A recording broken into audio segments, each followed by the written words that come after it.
أعوذ بالله من الشيطان الرجيم. بسم الله الرحمن الرحيم.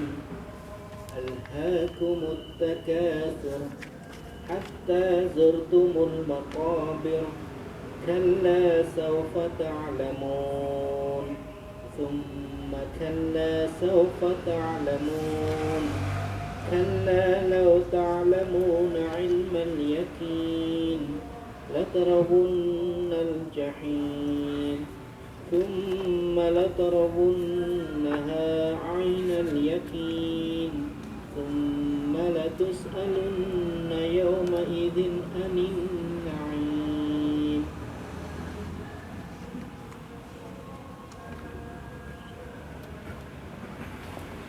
بسم الله الرحمن الرحيم. ألهاكم التكاثر حتى زرتم المقابر كلا سوف تعلمون ثم كلا سوف تعلمون كلا لو تعلمون علم اليقين لترون الجحيم ثم لترونها عين اليقين ثم لتسألن يومئذ عن النعيم. أعوذ بالله من الشيطان الرجيم. بسم الله الرحمن الرحيم. ألهاكم التكاثر حتى زرتم المقابر كلا سوف تعلمون ثم كلا سوف تعلمون كلا لو تعلمون علم اليقين لترون الجحيم ثم لترونها عين اليقين ثم لتسألن يومئذ عن النعيم. أعوذ بالله من الشيطان الرجيم. بسم الله الرحمن الرحيم. ألهاكم التكاثر حتى زرتم المقابر كلا سوف تعلمون ثم كلا سوف تعلمون كلا لو تعلمون علم اليقين لترون الجحيم ثم لترونها عين اليقين ثم لتسألون يومئذ عن النعيم. أعوذ بالله من الشيطان الرجيم. بسم الله الرحمن الرحيم. ألهاكم التكاثر حتى زرتم المقابر كلا سوف تعلمون ثم كلا سوف تعلمون كلا سوف تعلمون اليقين لترون الجحيم ثم لترونها عين اليقين ثم لترونها ثم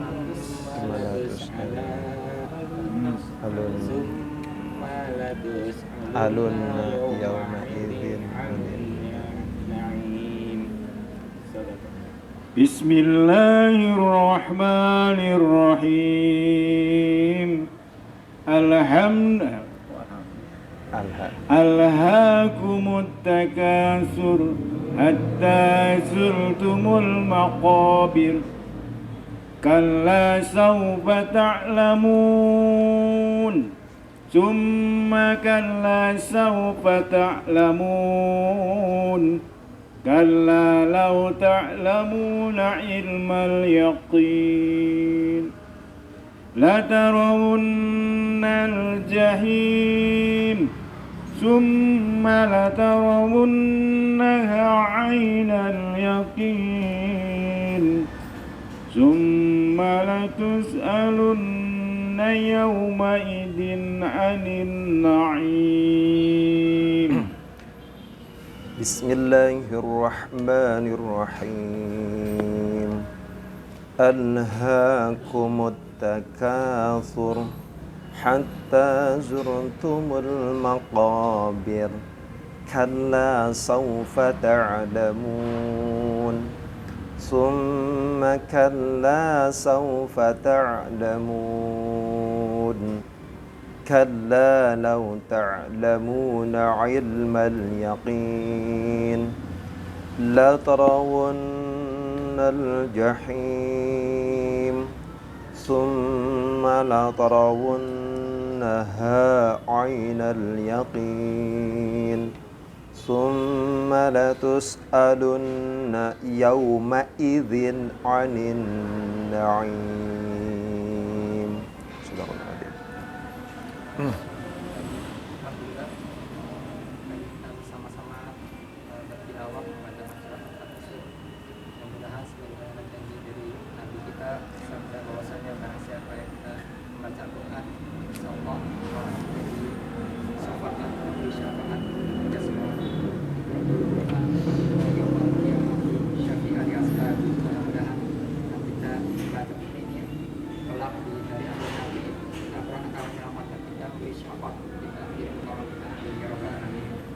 Dan kita ini yang muliakan kita langsung saja menyimak ke acara yang kedua acara inti kita, yakni penyampaian tausiah yang akan disampaikan oleh guru kita Muhammad Ustaz Warsa. Pada beliau dipersilakan. Terima kasih. Bismillahirrahmanirrahim. Assalamualaikum warahmatullahi wabarakatuh. Waalaikumsalam. Alhamdulillahirabbil alamin. Allahumma shalli ala sayyidina Muhammadin wa ala alihi washabihi wasallam ajmain.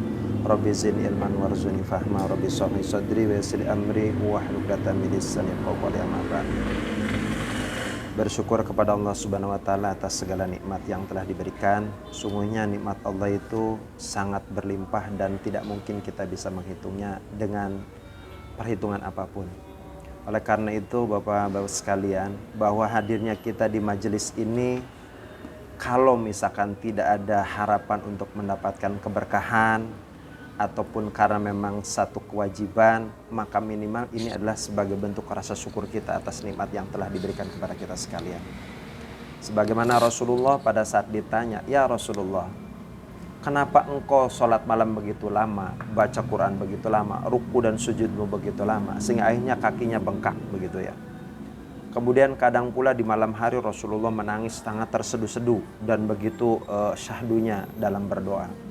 Kata Rasulullah, apakah tidak boleh aku gitu kan, walaupun sebagai katakanlah sebagai nabi dan rasul kemudian termaksum, apakah tidak boleh bagiku untuk banyak bersyukur atas nikmat yang telah diberikan? Jadi sekelas Rasulullah pun ya, yang sudah mendapatkan jaminan surga, yang katakanlah termaksum, artinya terhindar daripada perbuatan dosa begitu ya, tapi masih tetap punya hak untuk bersyukur kepada Allah Subhanahu wa taala dengan ibadah yang maksimal. Nah, apalagi kita gitu kan, belum ada jaminan masuk surga gitu kan. Kemudian tidak termaksum gitu kan, artinya tidak ada jaminan kita itu terhindar ya kan. Dengan godaan sedikit kita kadang ngeglempang begitu ya, tergelincir. Kemudian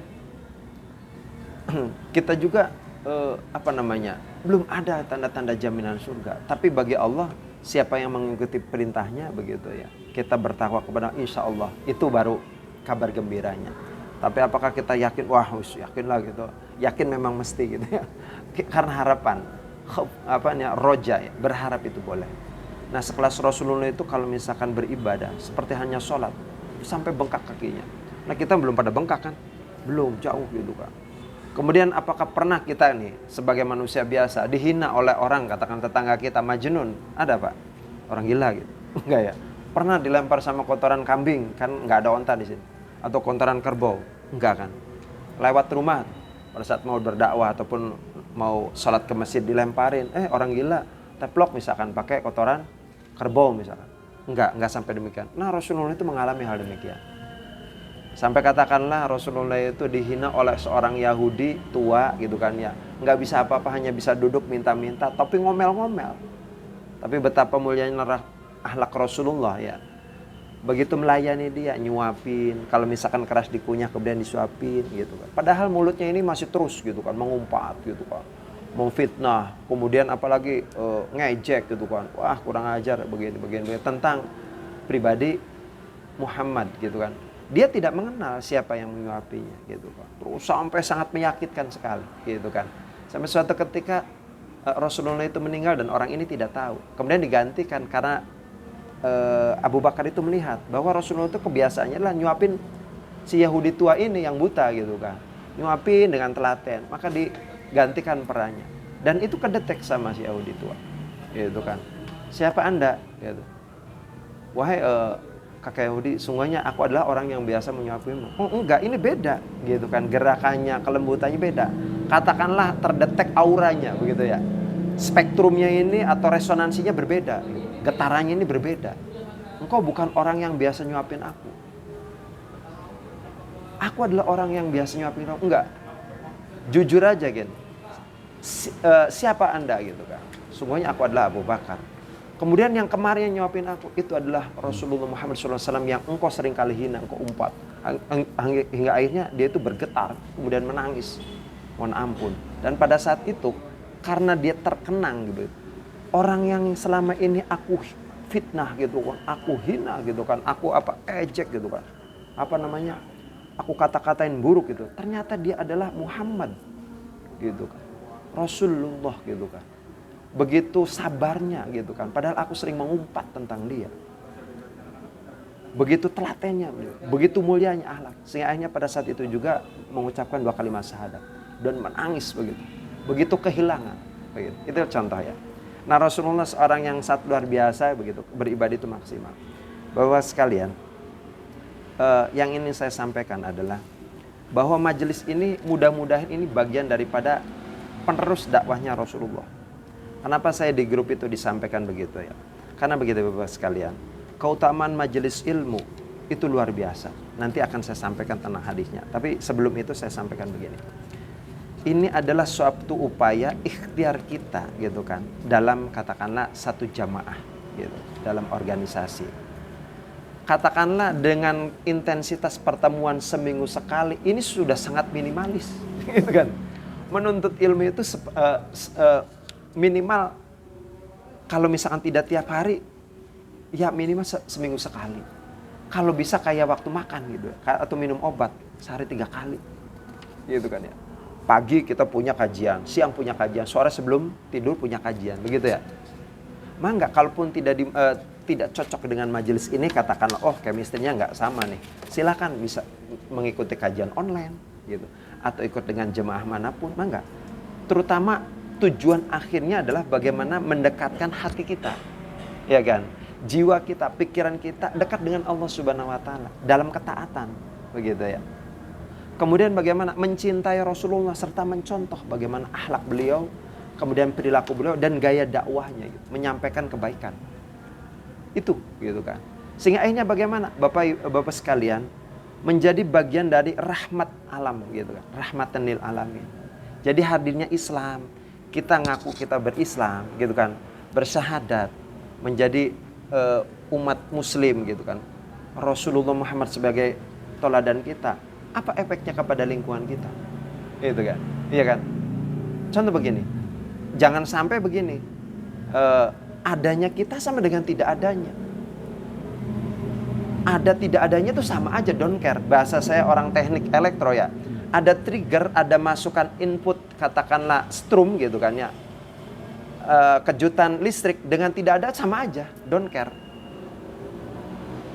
Bahasanya bagi wujuduhu ka'adamihi, adanya kita itu sama dengan tidak adanya. Jangan sampai demikian, gitu kan.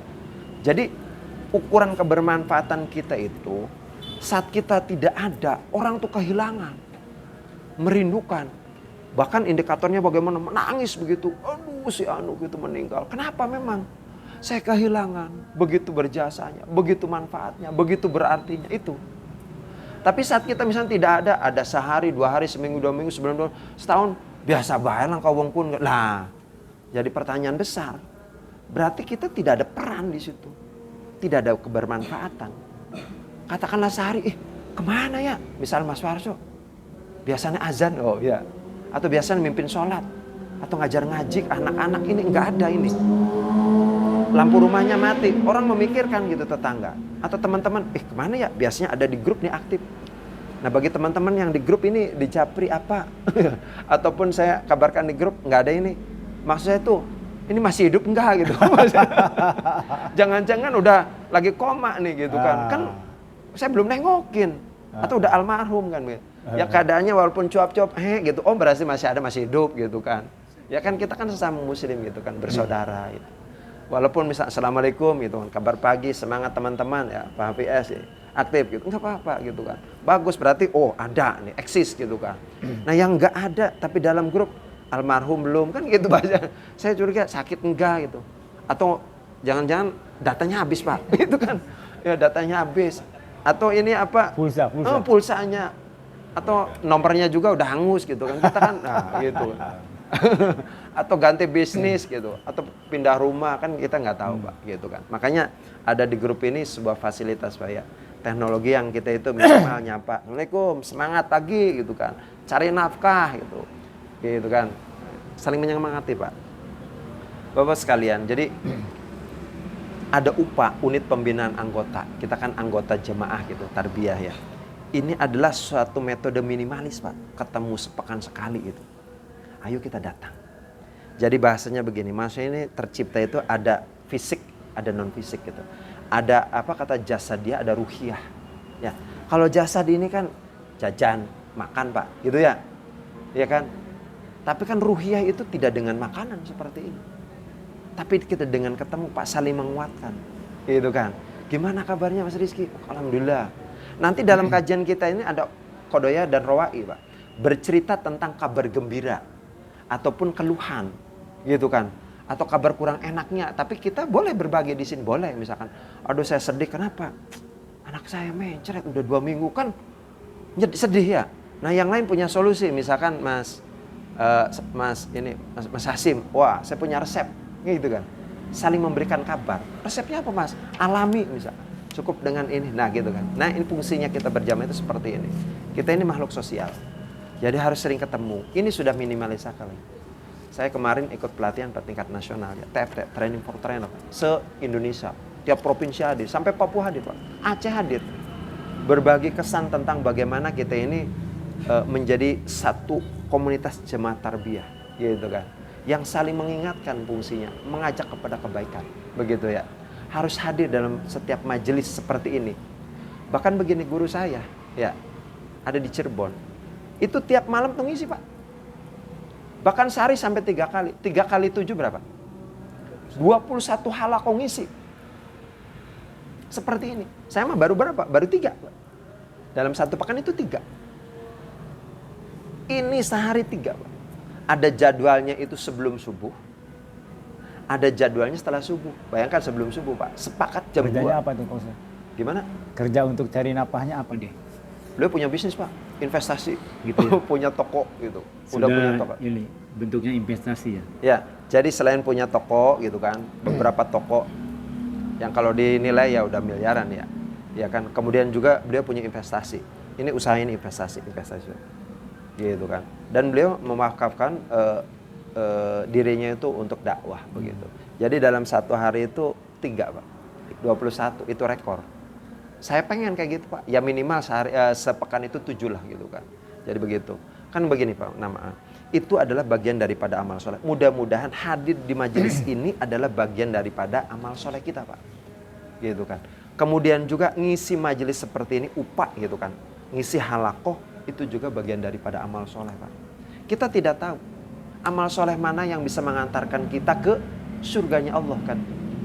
Kita dengar cerita begini, ada seorang pelacur yang itu pelacur Pak, tapi ternyata masuk surga gara-gara apa Pak? Intung gitu kan, pakai apa namanya sepatu. Ya karena si anjing ini menjulur-julur nggak nyampe karena sumur itu dalam. Kemudian seorang pelacur ini, ya kan nyiduk pakai sepatunya, padahal pakai sepatu, bukan pakai gelas atau pakai gayung. Dikasihkan minum kepada anjingnya ini. Ternyata itu sebabnya masuk surganya Allah, begitu ya. Terus ada lagi yang lain. Ya, misalkan ada seorang siapa Uwais Al-Qarni, Pak ya. Beliau itu menggendong ibunya kan. Iya kan? Hadir zamannya itu lahir sejaman dengan Rasulullah. Beliau itu begitu mencintai Rasulullah, begitu mengamalkan Islam, begitu sayang kepada orang tuanya, ibunya lah. Sampai katakanlah pengen umroh, haji dan sebagainya digendong dalam cerita gitu ya. Itu nggak dikenal Pak di bumi Pak. Tapi di langit begitu geger gitu membicarakan. Gitu. Ya kan, gendong ibunya. Itu amal solehnya, amal unggulannya. Kemudian ada lagi begitu.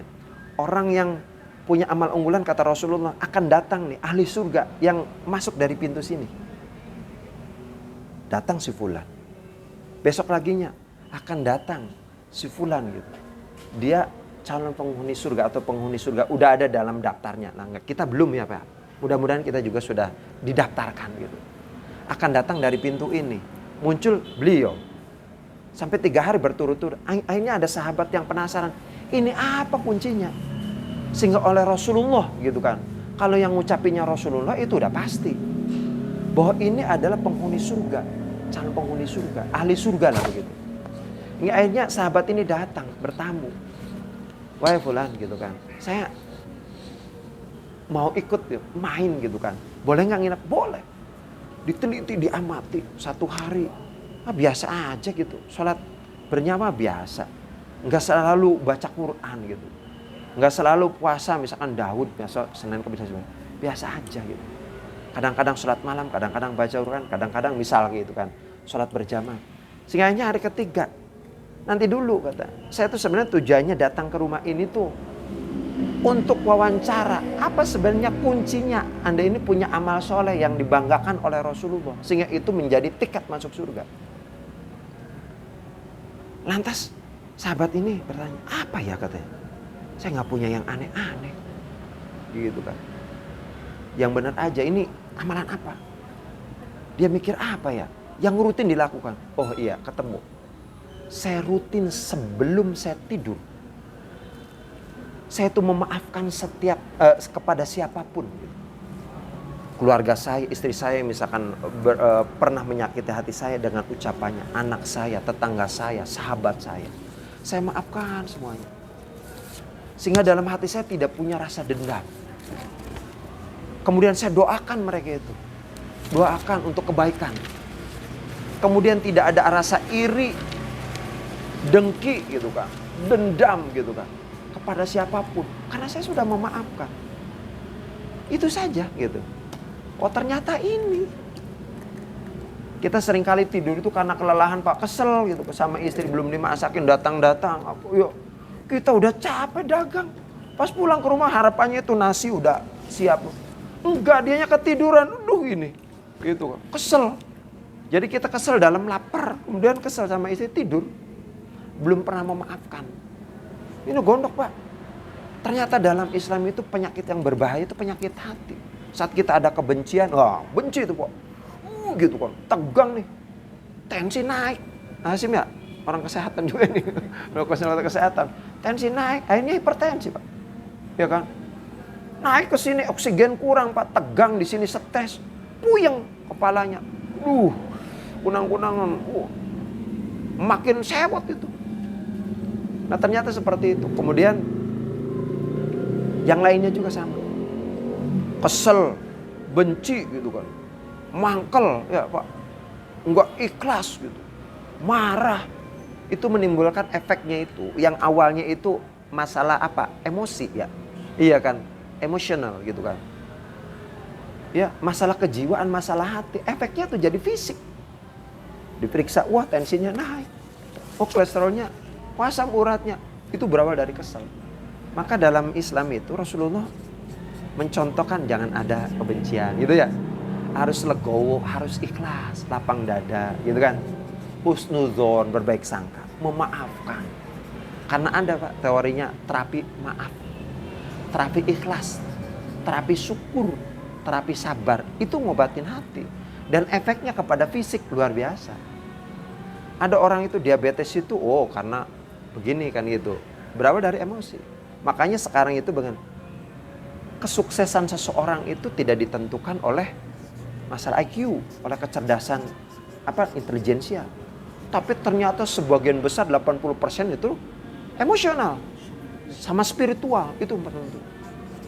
Jadi yang kaitan sama emosional itu mangkel gitu kayak sewot baik gitu kan. kesel aja, nah ini bermasalah. Gitu. Jadi diolah emosionalnya spiritual. Benci, oh gitu. Memaafkan, emosional, gitu kan. Legowo, emosional. Sabar, emosi. Termasuk bagian daripada emosi, gitu kan. Kemudian syukur, ya, terima. Kita tidak bisa bersyukur, Pak, sebelum apa? Ada rasa terima kasih atau penerimaan kepada diri, nerima dengan keadaan, baru timbul rasa syukur. Kalau belum nerima susah, belajar syukur itu susah, benar nggak? Peletak gitu, tiba-tiba ada batu, yang lain nggak kena, kita kena, benjol di sini, ada darah netes sedikit.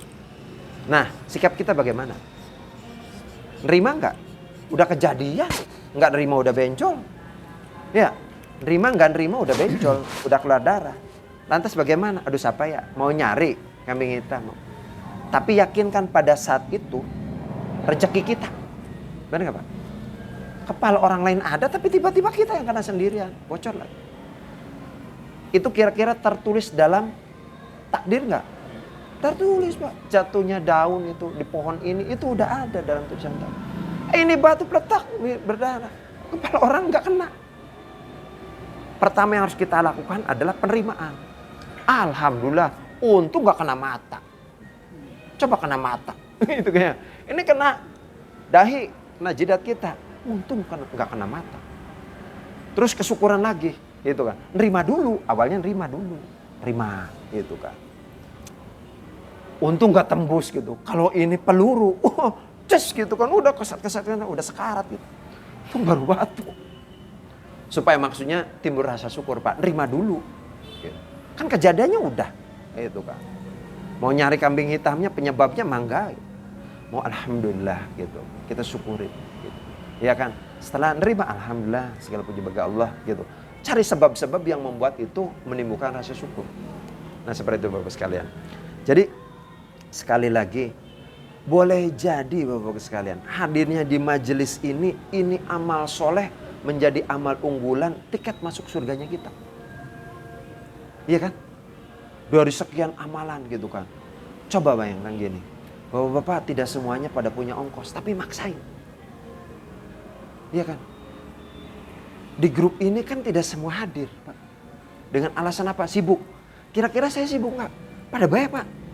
Pak, ya Pak Agus gitu, ya kan? Sibuk, ya kan? Pak Hasim dan sebagainya. Anak-anak, Pak HP sibuk. Misalkan asu cucu Pak ya, ngurus bisnis. Nemenin istri misalkan, ini masa sih udah 1 minggu gak jalan-jalan ke mall bisa. Iya kan? Anak misal, ayo jangan pergi sih, pengen ditemenin tidur. Ya sama aja gitu.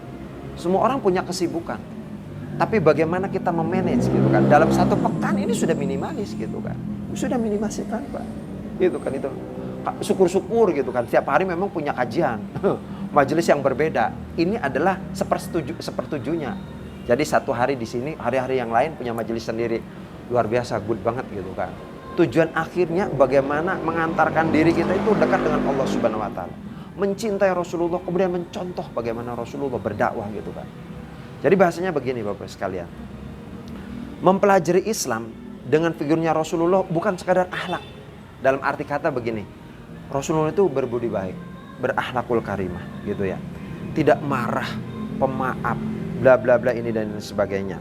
Jadi dengan kata-kata seperti itu ya.